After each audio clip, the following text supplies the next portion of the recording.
We hear Discordia. Activate our 2, fire our 1. We're going to cast our ultimate. We get hit by the Discordia ultimate. We have 3 people on our ultimate. Fire 2. Get some basics onto this jab.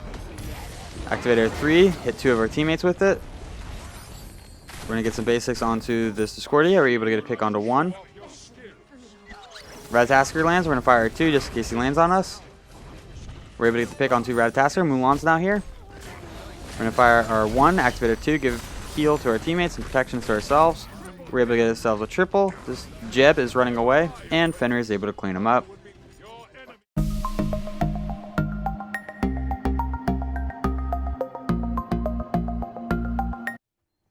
What a do, skibbity boo, it's your boy Shiny B Gaming, and today we have a viewer request by Olorun as carry. If you are new to the channel, I upload every single day. I add some commentary to a game that I've already played with the intentions of seeing what went right, what went wrong, and hopefully there's something that we can learn together. If there is something that we learn together, make sure you check out the channel and subscribe for more content. If you are a returning viewer, I definitely feel like Olorun feels very weak this season. I feel like almost all magical carries feel pretty weak. Crit is just really strong in the Hunter meta right now, but we managed to make an Olorun work, so let's go ahead and jump into Olorun's kit. Starting with Olorun's 1, Focus Light. Olorun's going to charge up a ball. The longer he charges it, the further it goes. It does not get stronger as he charges it. He can shoot it in a line attack, and this ability can crit. It's going to pass through minions and stop at the first god hit. This can also charge up his 2. Olorun's 2, Overflowing Divinity. Olorun's going to activate this self buff that's going to increase his attack speed by 40%. Every successful attack on an enemy, or by firing his 1 and hitting stuff, he's going to provide his inner sun with energy to a cap of 20 stacks. During the buff, or for 4 seconds after, Olorun can refire this ability to get the sun to shoot a kind of artillery shot into a small area. Hitting the same enemy deals 30% less damage each time, up to a maximum of 90% damage reduction. The duration of his 2 is going to be 4 seconds at level 1, 6 seconds at level 5. Olorun's 3. Olorun's going to do a small circle around himself that's going to knock back enemies and slow them for 2 seconds. Olorun and his allies are going to get a heal that ticks every second for 5 seconds, and Olorun is going to gain physical and magical protections based on how many allies he healed. The slow is going to be 30%, the protections is going to be 8 at level 1, 16 at level 5 per ally god healed. Olorun's ultimate. Probably the main reason you're playing this god. Olorun is going to create a field that slows enemies. It's not only going to slow, it's going to distort time, making them move slower, attack slower, and even their animations act slower. Olorun himself is going to gain increased movement speed and act faster. The enemy debuff is 40% slower, the self buff is 30% faster, and the area duration is 5 seconds. Olorun's passive. Upon reaching 150 magical power from items, Olorun's going to gain 15% critical strike chance and a further 1% per 10 magical power from items. Olorun's critical hits only deal 50% increased damage, and additionally Olorun gains 5% extra scaling on his basic attacks. The cap for the critical strike chance is 70%. In terms of the leveling order, at level 1, we want to put a point to our 1, level 2, put a point to our 2, level 3, put a point to our 3, level 4, put another point to our 1, level 5, put a point to our ultimate. We want to max out our ultimate whenever we can. Max out our 1, max out our 2, max out our 3. I believe this game is a full game of Discord members, if I'm not mistaken. I'm pretty sure it's at least a 4 stack. So with Olorun, we want to activate our 2, then cast our 1. That's going to charge up our 2. I like to call it the 2 passive, even though it's not technically that. 3 people here, we're in a little bit of trouble. We're going to activate our 3. Start falling back. Looks like we got out pretty safely. We started with Death's Toll and then tier 1 of Rod of Tahuti. Good route by Baron. One tip that I would give with Olorun that I used to fall victim to myself is you don't necessarily need your 2 fully charged up before you cast it as like the artillery. Sometimes you should just shoot it on the archers and then kind of stay back. So Olorun does not have a dash, so he's very vulnerable to certain attacks. If we can activate our 2, cast our 1 on the entire wave, then cast our 2 onto the back archers, we can stay a pretty safe distance away from the enemy, and then just basic attack the melee minions.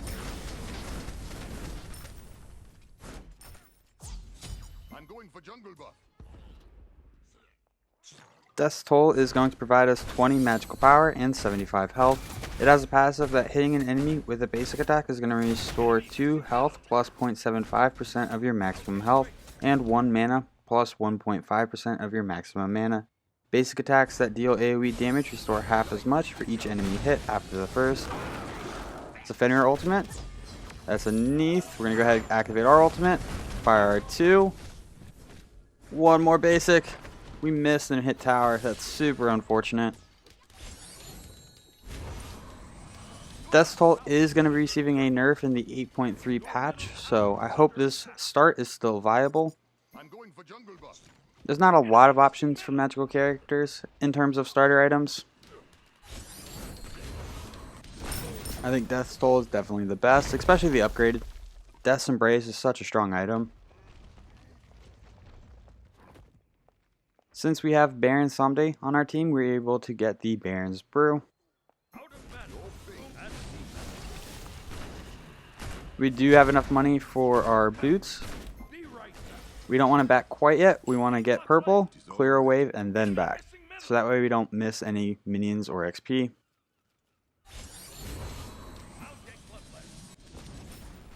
Olorun's 1 fully charged up can fire from your archers and hit the enemy archers.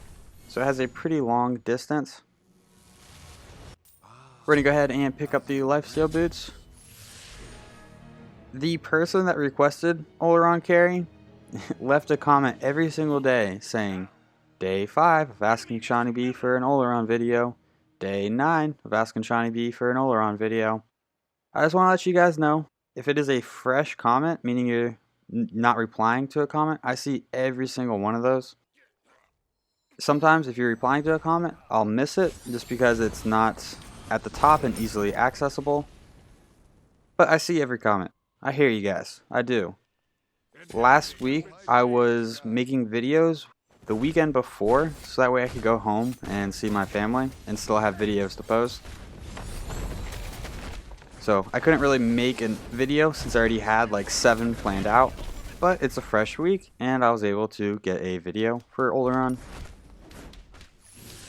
That's usually how it goes. Usually I have like anywhere from 3 to 7 videos planned out, and then if somebody requests something, I try to get that in the next batch of videos. Neath is very weak. That's a Baron ult. We're going to try to get some damage onto this Jeb. We have our ultimate. I'm going to go ahead and cast it. Basic, basic, basic, and we're able to clean up the Olorun. We are the Olorun. We're able to clean up the Jeb.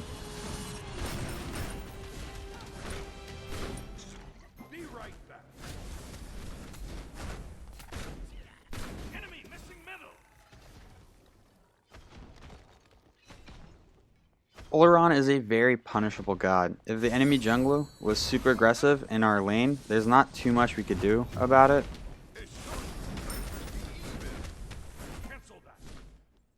I had one game where there's an enemy Mercury on the enemy team, and he ulted from their tower outside of my vision and killed me 7 times from ultimates. And there's not too much you can do in that situation. Luckily, the enemy jungle did not punish us that much this game, and we were able to kind of get a lead. Olorun feels great with the lead. He feels terrible when he's behind. Thanks. You are truly a shining star.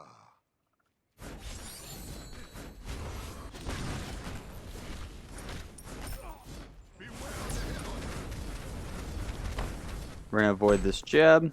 Activate our 3.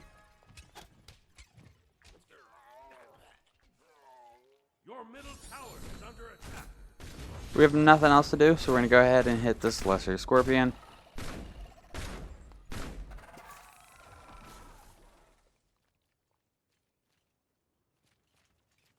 So we need 2,450 gold to get the tier 3 of Rod of Tahuti. It's a very expensive item, but right now we are sustaining in lane very easily with Death's Toll.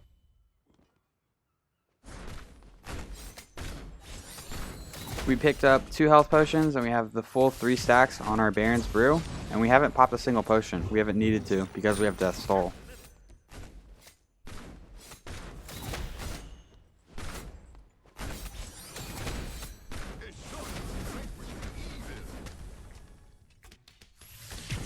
We're gonna go ahead and heal our minions, which is something you can do with Olorun's 3.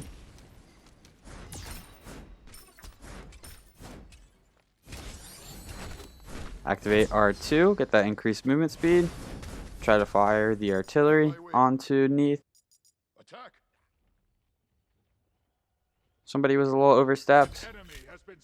Looks like they were able to make it back to mid. It was the Jeb.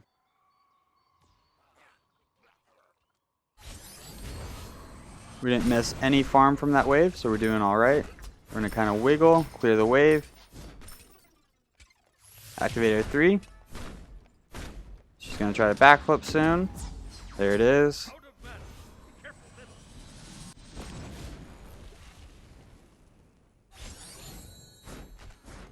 The fact that the 1 can crit is super helpful. We're going to go ahead and fire our artillery on Neath while she's standing still. That forces her out of her ultimate. Olorun is the only magical character that can crit and smite. I'm sure it's for balance reasons, but his crits only deal 50% additional damage, to where I'm pretty sure the normal crit does 100% additional damage. Their naivete cost them their lives. Enemy missing life. Let the light be the judge.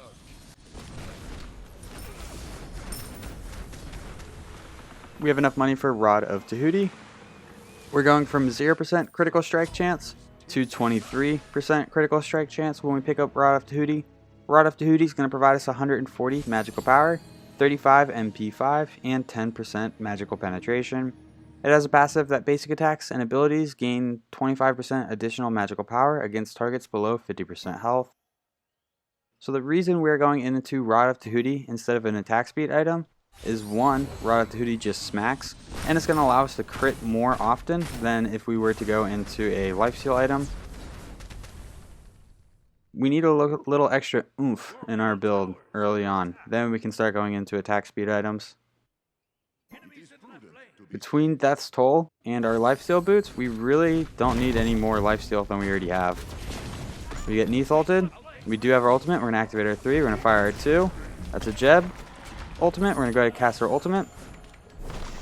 We're going for this Jeb. Neath's doing a decent job body blocking. We're going to fire our 2. We miss our 1. This is an awkward fight. We get caught on minions and the Greatest Scorpion, but Baron's able to clean up the Neath. Well done.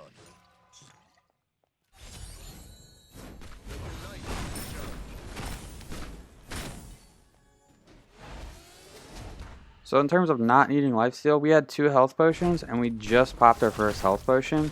We were able to go from probably under 500 gold to 2,450 gold without needing any potions. That's a lot of farming. So right now Baron's pushing tower. I would prefer we didn't push tower right there. We just focused on the minions and let our minions get the tower damage. Now our minions are going to push up and we're going to have to step up farther in lane to clear the enemy minions, which I never think is a good thing to do.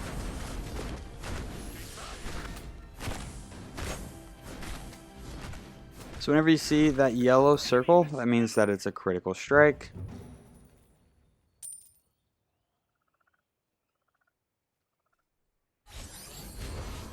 Whenever we land our 1 on an enemy god and it's a crit, it feels good. It does a lot of damage to him.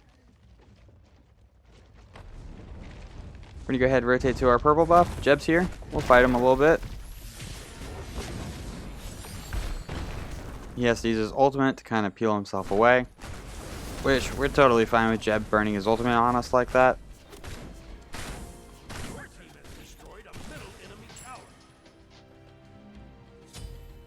I do have to say, we got pretty lucky that the enemy jungler did not punish us that much this game.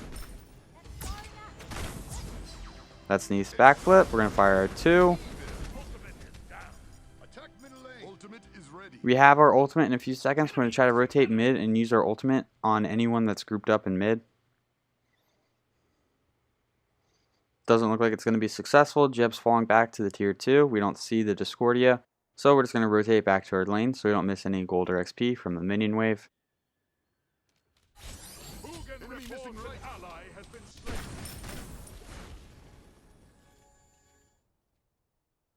On my way. There's a grouping of 2 in mid. We're going to rotate over.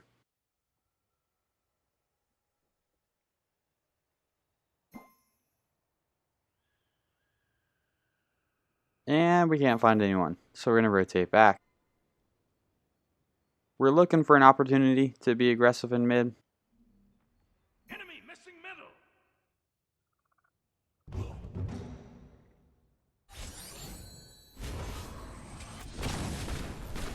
491 crit onto that Neath. And we're able to get the pick onto the Neath.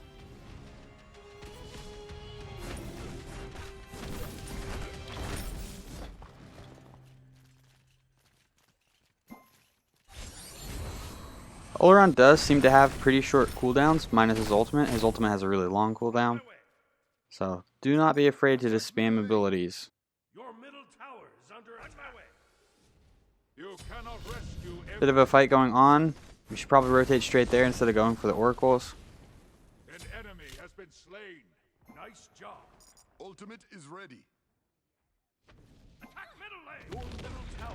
We're gonna go for this pick on this Discordia. Get some good damage with our 2. We use our ultimate and Baron uses his ultimate. A little bit of overkill, but we're able to secure the pick onto Discordia.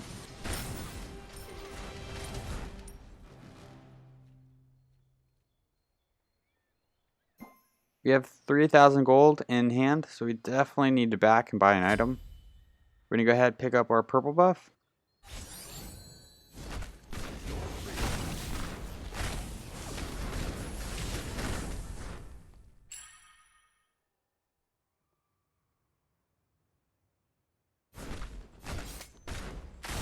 So the reason I didn't want the enemy tier 1 tower to go down is because look at where the minions are meeting on the minimap. It's that top right corner. Our waves just destroyed the enemy wave, so now it's even further up. We have to push really far up if we want this farm. I think it's natural for the minions to do the tower damage, and then kind of inevitable for the tower to go down, but I don't like pushing it by myself or with somebody. We went ahead and bought Telkhines ring. Telkhines ring is going to provide us 100 magical power, 25% attack speed, and it has a passive that basic attacks deal bonus damage of 10 plus 15% of your magical damage. This does not affect structures. So it's really going to benefit from getting a high magical power item like Rod of Tahuti.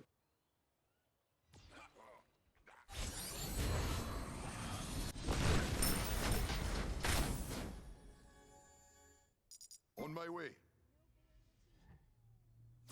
Needs to use their ultimate. Ultimate down. That's too bad. We're trying to rotate. There's Discordia. We have our ultimate in 5 seconds. We're going to activate our 2. We miss our 1. Attack the Gold Fury. Gold Fury is up. We're going to try to pull our team to the Gold Fury.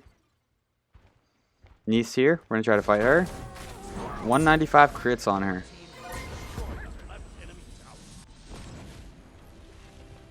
Attack the Gold Fury. And we go ahead and activate our 3. Provide a little heal to the Fenrir. That's also going to give us some protections. Full artillery shot onto the Gold Fury.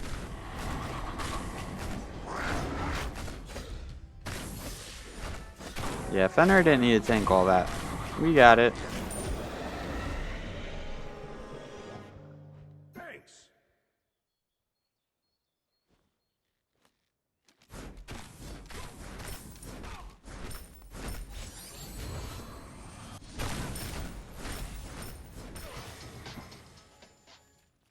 On my way. Neath's right here. We're going to go ahead and cast our ultimate. Get the knock up. Fire our 1. Misses. We're going to go ahead and get the pick onto Neath. Jeb's here. We're going to kind of fight into it. It's not the best fight for us because Ratatasker is nearby. Discordia is also nearby apparently. We're going to start peeling away. We get knocked back by Jeb. Discordia is here. We're going to peel. Avoid the damage. We have 3 people chasing us. We're going to activate our 3. Rock comes in and ults. We're going to activate our 2. Fire some artillery. 1 shot of artillery. We're going to fall back to tower. And it looks like we are able to get out. We might be going back in. We're going to try to help out this Raw. We fire our 2, a 523 crit. That's pretty fat. We get the pick on Ratatasker with our 2.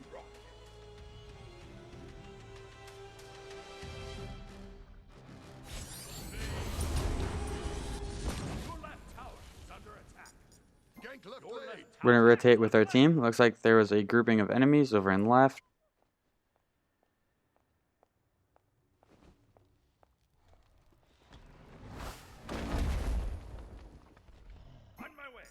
Attack Fire Giant. Can't find anyone, so we're going to go for the objective of Pyromancer.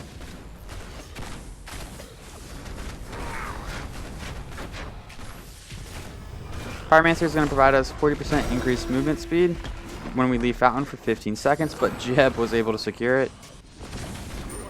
We're able to get the pick onto the Jeb. These crits are starting to come into play. Very interesting Fenrir line. That's a neat backflip. We're going to cast our artillery, and Fenrir's able to get the pick. Unfortunately, Fenrir goes down. We're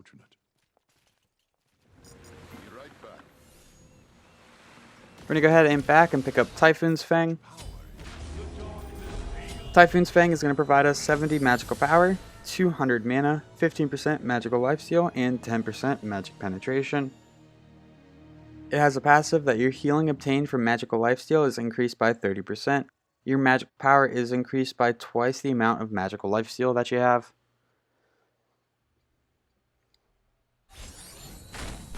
So this is our big magical lifesteal item.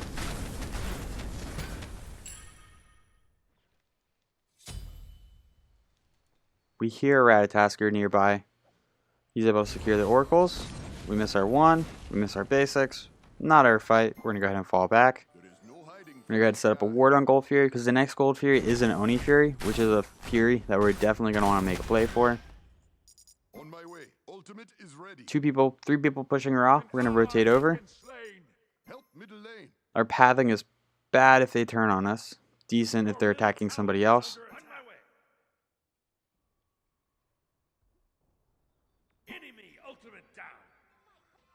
We hear Discordia. Activate our 2, fire our 1. We're going to go ahead and cast our ultimate. We get hit by the Discordia ultimate. We have 3 people in our ultimate. Fire 2. Get some basics onto this Jeb. Activate our 3. Hit 2 of our teammates with it. We're going to get some basics onto this Discordia. We're able to get a pick onto 1. Ratatasker lands. We're going to fire our 2 just in case he lands on us. We're able to get the pick onto Ratatasker. Mulan's now here. We're going to fire our 1, activate our 2, give heal to our teammates and protections to ourselves. We're able to get ourselves a triple. This Jeb is running away, and Fenrir is able to clean him up. We just wiped 4, so now we should definitely go for Fire Giant right here.